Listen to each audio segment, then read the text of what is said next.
Hello, good morning, Internet land. We're just waiting for Instagram to catch up, and as soon as it does, we'll officially begin our broadcast today. Going to talk more about finding fulfillment, this time specifically about creating safety, but I'm going to repeat myself in a second anyway for Instagram. So, Mhm. yeah, Mo, how are you this morning? I'm doing good. I'm rested. How about you? I'm I'm good too. I also feel rested. A little soreness in my shoulders, but otherwise good. Okay, we Mhm. are live everywhere. So, good morning, everybody, and welcome back to another episode of Learning with Two Life Coaches. You are going to be learning today alongside me and my co host Morgan as we dive more into the topic of fulfillment, because who doesn't want to be fulfilled in life? It's probably the main driver for almost everybody you know, including me. um, Mhm. so, last week we talked about the essential ingredients of finding fulfillment, those being calm and stillness, safety, and then clarity. I think I put them in the reverse order there. Like, you need safety in Yes. order to enter into calm and stillness. Then from the place of calm and stillness, you can find clarity, the kind of clarity that emerges, that the deeper clarity that comes from your true nature, not the kind of clarity that comes from everything culture is trying to sell us, because that's not Mhm. actually clarity, but we think it is at first, right?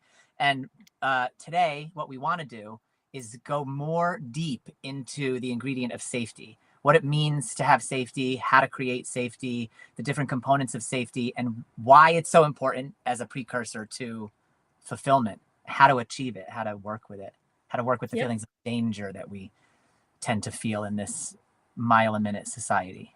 Yeah. And normally how we start off is we go over just a couple definitions so we're on the same page about what Brian and I are talking about because we tend to get conceptual sometimes. So we like to make sure that everybody's on the same page and we don't have different interpretations going on. So first thing, fulfillment, when we're talking about fulfillment, we're talking about a level of satisfaction that you get from doing things that feel like useful or meaningful to you. So that's what we mean by fulfillment. And then, Brian, did you have a definition for safety? Yeah, the definition for safety, this just comes from the dictionary, but there's a piece of it that I really love, and the definition is the condition of being protected from or unlikely to cause danger, risk, or injury. So the beautiful thing about this is obviously the kind of safety that we all understand is like being protected from danger, risk, or injury, right? That's sort of safety from the external. But then there's also safety from the internal, or with the internal rather, because there's actually nothing to be scared of on the inside, but we feel like there is. And that's the part where it's like safety means also being unlikely to cause danger, risk, or injury to others or even to ourselves. Like the voice of the inner critic is, it creates a lack of internal safety, right? Or if Mhm. you have like a proclivity to snap and be rageful and you can't trust that you can dial it in, that has the potential to cause external danger, right? So like if you're not able to feel calm and safe within yourself, with your own mind chatter, with your own emotional responses, that lack of internal safety will cause you to feel like you're more in danger. And so we want to help understand the dimensions of safety and then how to create it. That's like the most important piece here, how to Yeah. find it. Yeah, and you can imagine how it would be difficult to lead a fulfilling life if you're constantly feeling in danger, whether that be due to external causes or internal turmoil. Yeah, exactly. And the thing is, for the most part, like obviously there are a lot of people out there in real danger in this moment, right? But that's not very likely. If that's the case, they're not sitting here watching this podcast because they're running for their lives, right? So that's not the kind of danger, that's not the main danger we're talking about. It's absolutely primary to Yeah. create a safe external environment for yourself if you can. The thing is, though, most of us are in an externally safe environment most of the time, and yet it doesn't feel that way. So Mhm. that's the main piece, right? To help us figure out what's causing us to feel like we're in constant danger. What's causing that fight or flight, and then how can we shift back? Because Mhm. safety is the precursor. We want to find this, we want to cultivate this so that we can get into calm and stillness, so that we can get into clarity, so that we can become fulfilled. Like that's the goal here, right? So I just reminding that so we don't lose sight of it, because as we get deeper into this, we're going to get into the work, right? The work of what you've got to do to create safety. But remember, it's because you're heading toward that thing you love and enjoy and the peace and all of that, right? So stay with. The chef's kiss experience of life. Yes, exactly. Oh my gosh, that it can be delicious, right? Literally, Yeah, you can to savor it. Ah, you're talking about the chef. Like my mind's already piles forward into the analogy now, because like yeah. to be fulfilled means there's probably a lot more savoring going on. There, you know what I mean? Mm, that's true. Even if a Michelin star chef could cook you a meal, and if you rush through it, then that's not going to be as fulfilling as slowing down and savoring Yeah. the thing and tasting the nuances and maybe sharing a bite with your lover if they're lucky because it's so good, right? Like, I love it. That's a good, metaphor. Okay, yeah, so but in terms of safety, and Brian described it as a precursor or a prerequisite to be able to have an experience of fulfillment. I'm gonna extend this Michelin star restaurant. yeah, If you're at, like, a five-star restaurant and you have, like, a beautiful dish of food in front of you, especially prepared, but you have this feeling that someone's gonna take it from you. That somebody's yeah, gonna jump out from behind you and steal the plate of food, and so you're just in a state of anxiety and danger because you can't, like, enjoy it. yeah. It's so right. And it could be a real fear, or it could be, like, you just, kinda have this little bit of paranoia, worried that someone's gonna take it. Whether somebody's actually going to take it or not, if they are actually gonna take it, that's that external, sense of danger and, stealing that feeling of safety. Or if you just think it's not actually a threat, then your internal sense of safety has been thwarted and you cannot fully enjoy the meal until you regain that sense of safety and security and you can get to a place where you're regulated and not worried about any form of danger. Yeah, exactly. That's so good. And it's like the thing to remember too is like if you're afraid someone's going to take it, what you're actually fearing is um future danger. The perception of danger eventually. Like Yeah. it could be any perception that comes, right? Like maybe the waiter who drops off your food didn't make eye contact with you, but he had been making eye contact with you the rest of the evening. And so now suddenly you think he's poisoned your meal because that's why he didn't make eye contact. Right? You're like, what? Like, but that's Oh my all god. based on your perceptions, right? And because you've been watching Criminal Minds all week long instead of like Modern Family or whatever. And so now you think everyone's a serial killer and they're out to get you. Like that's the idea is it comes from programming. So I'm being facetious about Yeah. Modern Family versus Criminal Minds, but those are called programs for a reason because they program us, right? Like we whatever we ingest, we become in a way. And so our culture sort of programs us to go faster than we should, to take on more than we need to get more, have more, right? And so that creates this feeling of playing catch up all the time. That feeling of having to play catch up all the time obviously doesn't feel safe. In fact, I just remembered something in my meditation this morning about I've been talking to my therapist lately about my me trying to slow down from rushing and stuff and like where it came from. And we got into like a little 8-year old part of me because I moved when I was 8. And I was like, oh, maybe it's Mm. that. But I felt like there was another component to it. And this morning I remembered that when I was 8, also, I was at a friend's house and we were on a bike. We were doing a bike ride, but I had to ride a bike that didn't quite fit me right. It was like his sister's bike and it was too big for me. And, I wasn't used to riding that kind of the banana. Yeah. So I was wobbling and kept getting further and further behind them. And I was in a strange neighborhood that I didn't know. And so I was feeling this panic of catch up, and I felt totally, totally in danger, like out of, Yeah. and so it really made me feel in danger and feel this rushing thing. And I think I'm thinking that there's a connection there to what I'm doing in my therapeutic work. And it just came to me now as I'm talking to you, like that Yeah. that really felt dangerous to me, like Yeah. being just being behind them. It wasn't even that I was in the unknown. It was like I'm not where Yeah. I'm not where they are. I need to be where they are. And like that as an analogy for the main message of our culture, like, oh, you're not where Yeah. they are, get to it, right? And then we're Yeah. Yeah. Oh my gosh. That is such a I love that when we have a metaphor that is, like, physical, like, physically in the physical world, you're on your bike, you're physically behind. And that feels like we get the same exact emotion, that same exact sense of danger from like emotionally or like mentally feeling behind. Yeah. Yes, we do. Oh my gosh. And I was reading an article earlier this week on Therapy in a Nutshell. It's a great website. And this licensed marriage family therapist, Emma McAdam, was talking about the difference between actual threats versus perceived threats, which is what we're touching on now.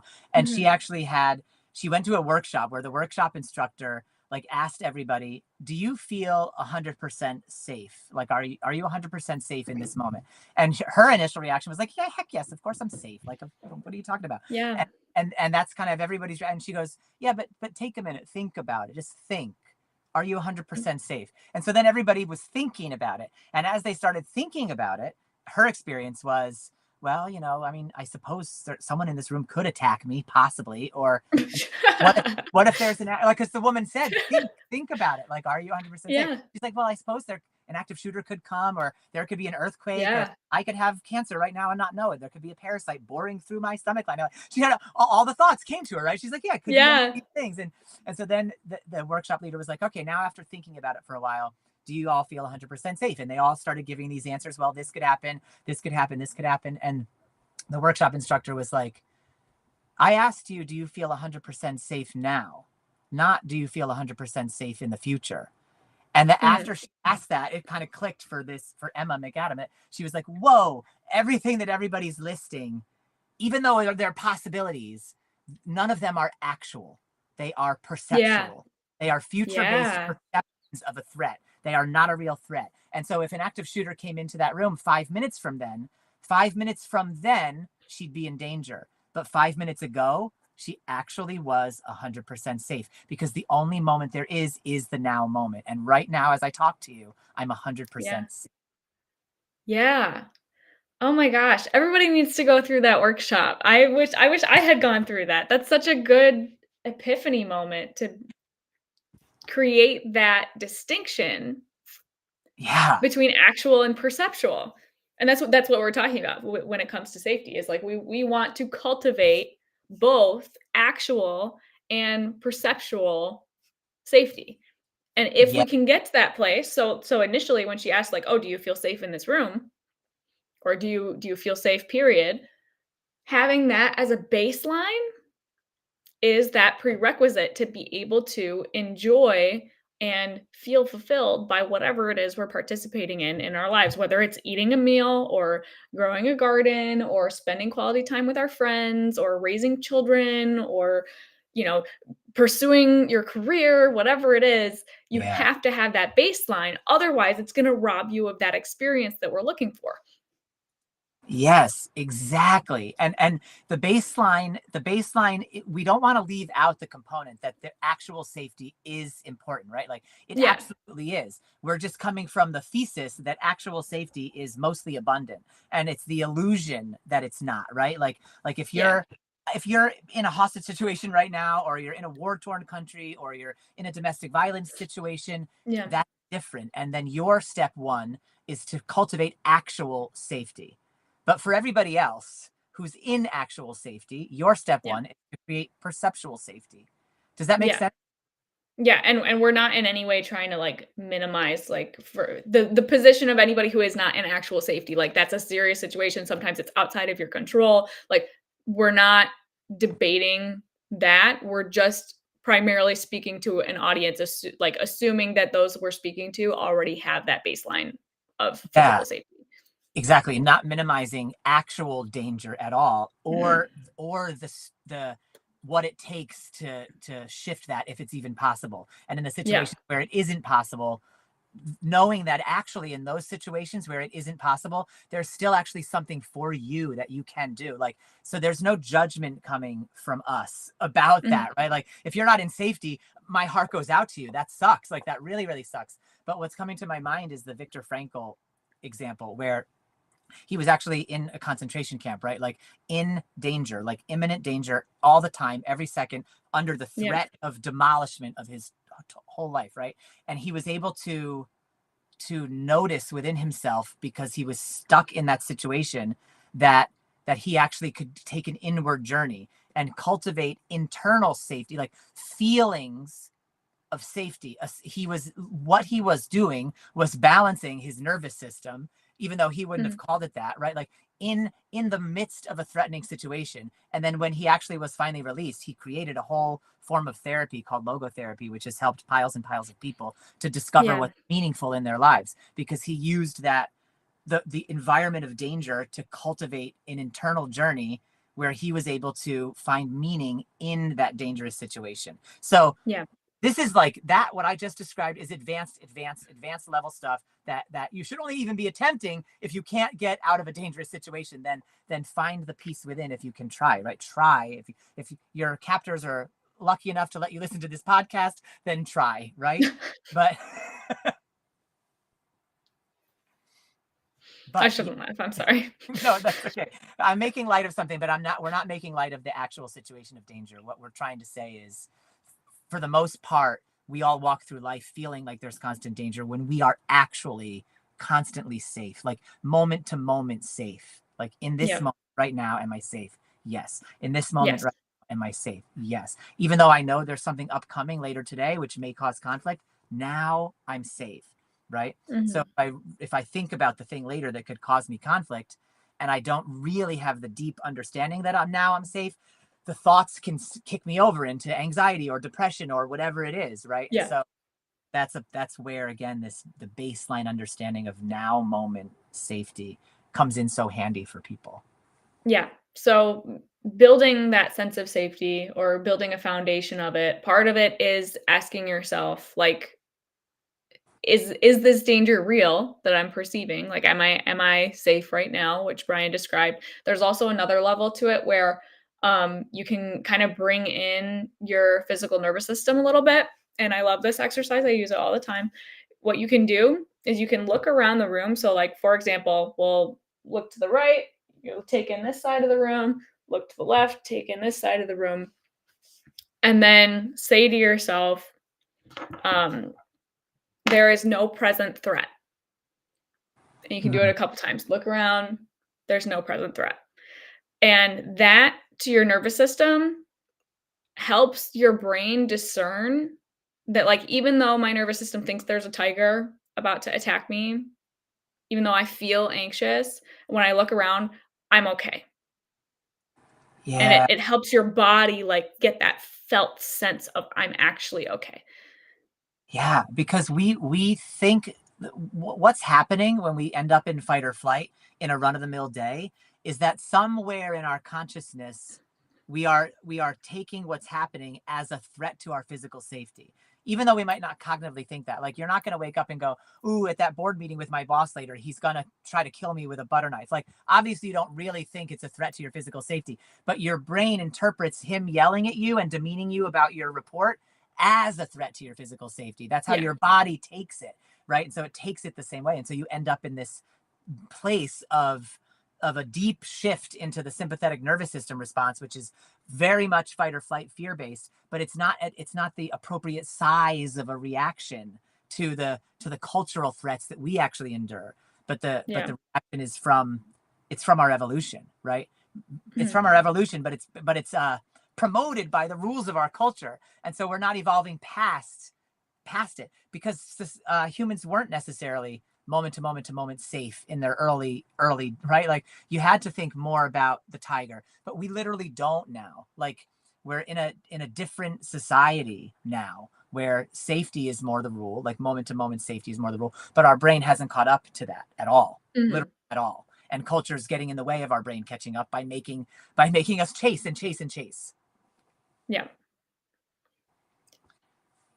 So go ahead. we've talked about what we mean by safety, both this internal and external sense. We talked about how it's a prerequisite to finding fulfillment and how it can affect, like, or impact our ability to feel fulfilled, our quality of experience. And then we've kind of started to talk about how to create it. Some of it is just like mindfulness, awareness, like noticing when a perceived threat is not a real threat, or discerning between real and perceived. Brian, do you have any other thoughts about how to create or cultivate a sense of safety as a foundation for being able to feel fulfilled? Yeah, definitely. So I'm going through a thing right now called it's a course, and it's about positive intelligence. In the positive intelligence course, they give you all these exercises to help bring your brain out of the verbal judge, worry, analyze, predict side of the brain into the nonverbal, creative, timeless, oh, I can tell that I'm easily connected to everything side of the brain, right? That Yeah. doesn't really have words. And so one of the exercises that I've really taken to, and in positive intelligence, what they say is whenever you do these exercises, you're practicing the muscle of self command, which is a brain based muscle. And so by self commanding your attention to withdraw from whatever you've been ruminating about in that moment and move into this other side, you're doing like a rep. And 10 seconds of a rep is enough to help shift you. And especially if you practice Mm, them over time, then you've built a self command muscle so you can shift more and more often in more and more strenuous situations. So thinking of it like the gym, right? Like the first time you shift, you're just going to want to do it when like you woke up on the wrong side of the bed. Then the next time you shift, it might be in a big confrontation with your boss. Then the next time you shift, it can be in crisis situations because you've built self command, right? But it's a muscle and it takes time. You're not going to go to the gym and try to bench press 300 pounds. You'll break your bones. But one day, through practice, you will be able to bench 300 pounds without breaking any bones at all. And it's the same with these. So the exercise is this is the simple one. You stop what you're doing and you just command your mind to focus all of its attention for 10 seconds on the tactile sensation of rubbing two fingers together. And the way that you do it specifically is that you rub them together with such exquisite attention to detail that you can feel the ridges on both fingertips, like really acutely being rubbed together. And you just allow yourself to really feel into that for 10 seconds. You don't need to time it or anything. Like it's not like that. Just, be liberal with your time and like allow yourself to go into the moment. Like try to drop mhm. rushing. And then you're just commanding your mind to pull out of everything it's giving attention to and give attention only to this. Yeah. And I know that sometimes, like, when people don't already have, like, a mindfulness practice or they're not really familiar with doing things like that, they're like, "Okay, you're just rubbing your fingers together. That sounds silly." But just ask yourself for a second, what do you think feels better, or what do you think is gonna help get you to a baseline of calm, continuing to run through all your worries in your life and repeating all those stories in your mind, or slowing it down and just focusing on one thing, giving your brain, like, a little bit of a break. Yeah, Like, when exactly. you really think about it, it makes sense. It's not silly. Exactly. It might feel silly. And that's the thing. Our brain, our mind, it's very wise, and unbeknownst to us it knows whenever we're trying to do something that will weaken the judgment analytical part, right? And Yeah. so when you try to withdraw attention from that part, which is used to having its attention all on it, and put it in this other side where you're focusing on just your brain's going to try to sabotage that effort with all Mhm. kinds of thoughts. One of those thoughts is going to be, this is silly, that's bunk, don't do it. You know what I mean? And then after you've done it a few times and you're really proud of yourself and you've been doing it for 5 days, it's going to go, well, look at how little has really shifted. Don't do it again. Like it's just going to keep trying to get you to not, right? So just Yeah. notice that going into that. What I'm describing now is called like preempting the sabotage, where you just really think through all the ways in which your mind is going to try to stop you. And then Yeah. when your mind does those things to try to stop you, you go, I predicted you. Chill. I'm doing the finger thing. Yeah.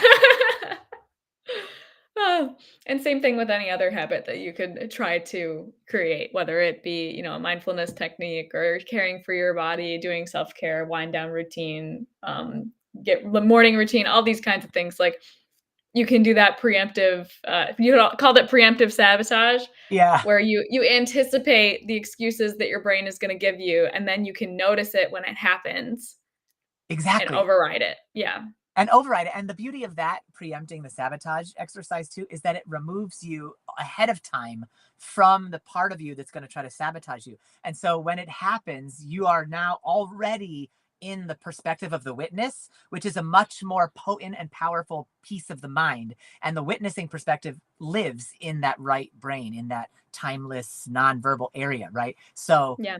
you're whenever you do the preemptive thing, you're in a sense also doing a rep.